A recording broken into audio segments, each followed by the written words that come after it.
You think you need to pick the next Tesla to build wealth? I thought the same thing. I put $100 into a single stock and $100 into an ETF. 1 year later, the difference wasn't just in the returns, it was in how I slept at night. In this video, I'm breaking down exactly when ETFs win, when single stocks win, and which one you should choose with your first $100 in 2026. Let's go. Let's start with the basics. ETF stands for Exchange Traded Fund.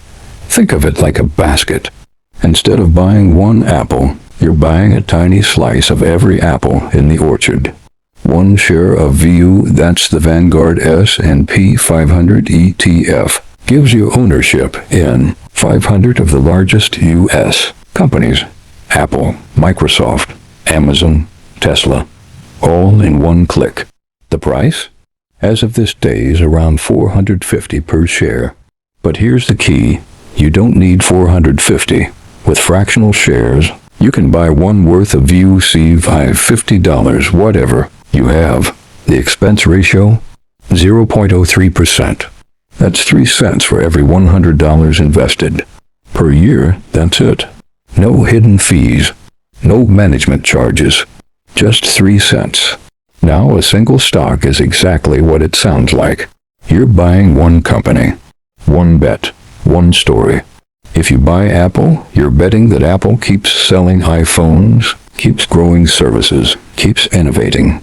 If you're right, you can make 20%, 50%, 100% in a year. If you're wrong, one bad earnings call, one supply chain issue, one CEO scandal, and you're down 40% before lunch. The cost? Whatever the stock price is.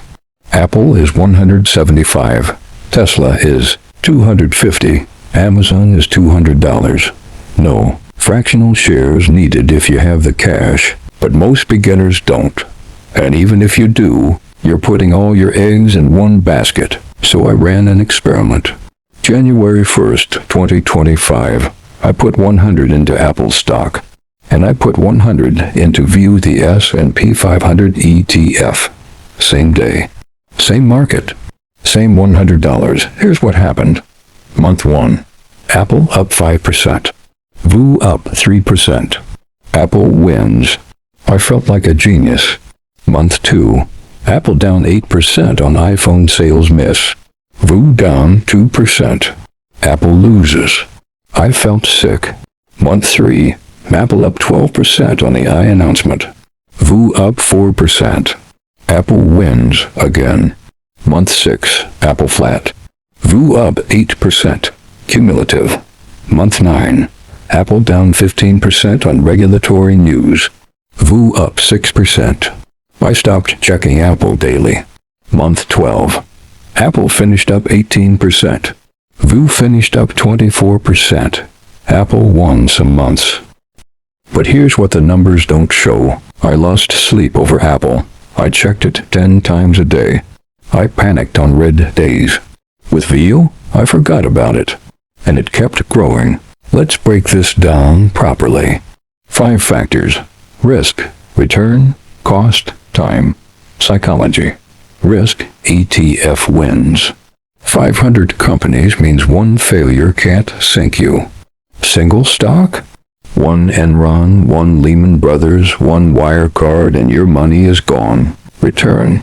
Single stock can win. If you pick the next NVIDIA, you make 500%. But statistically, 80% of professional stock pickers underperform the S&P 500 over 10 years. 80%. You're not beating the market. The market is beating you. Cost, ETF wins. 0.03% expense ratio versus 0 direct cost for stocks, but hidden costs exist. Payment for order flow. Spread costs. Taxes on every sale. ETFs are buy and hold. Less trading, less taxes. Time. ETF wins. Set it and forget it. Auto invest $50 a month. Done. Single stocks. Research, earnings calls, news tracking, panic selling. It's a part-time job. Psychology. ETF wins by a landslide. Studies show investors who check their portfolios daily underperform by 2 to 3% annually. Why? Panic selling. ETFs let you sleep. But I'm not here to tell you ETFs are perfect. They're not. Single stocks win in 3 specific situations. 1. You have insider knowledge. Not illegal insider trading, but deep industry expertise. You're a doctor who sees which biotech drugs actually work. You're a developer who knows which AI tools are garbage. That edge matters. 2. You have time and discipline. Warren Buffett reads 500 pages a day. He has teams of analysts. He holds for decades. If you're willing to do the work, real deep years of work, single stocks can outperform. 3. You want to support a specific company. You believe in Tesla's mission. You use Apple products daily. You want ownership, not just returns. That's valid. Just know it costs you diversification. For every Tesla that went up 1,000%, there are 100 companies that went to zero. The lottery winners get the headlines. The losers get forgotten. Don't be a headline. Be an investor. So here's my answer. Brutally honest. If you have less than $10,000, ETF, period. VOOVTISCHD. Pick one. Auto invest monthly. Don't think about it for 10 years. You'll beat 90% of investors. If you have 10,000 to 50,000, 80% ETFs, 20% single stocks. Core portfolio in ETFs. Play money in stocks. The 20% satisfies your itch to pick winners. The 80% protects you from yourself. If you have $50,000 plus, 70% ETFs, 30% single stocks. You can afford more risk. But even then, the data says most of your money belongs in the market, not in your picks. And if you're a beginner with $100, ETF, 100%, not 99%. Not maybe one stock for fun, 100%. ETF, because your first investment isn't about returns. It's about building the habit. And habits built on stress fail. Habits built on simplicity last. If this helped, subscribe. I post beginner investing content every Monday, Wednesday, Friday. Next Wednesday, I break down exactly how to build a $1,000 portfolio from scratch, which ETFs to buy, in what order and why.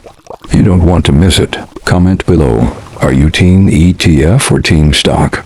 I'm reading every reply. And check the pinned comment for my free ETF comparison spreadsheet. Link in the description. See you next week.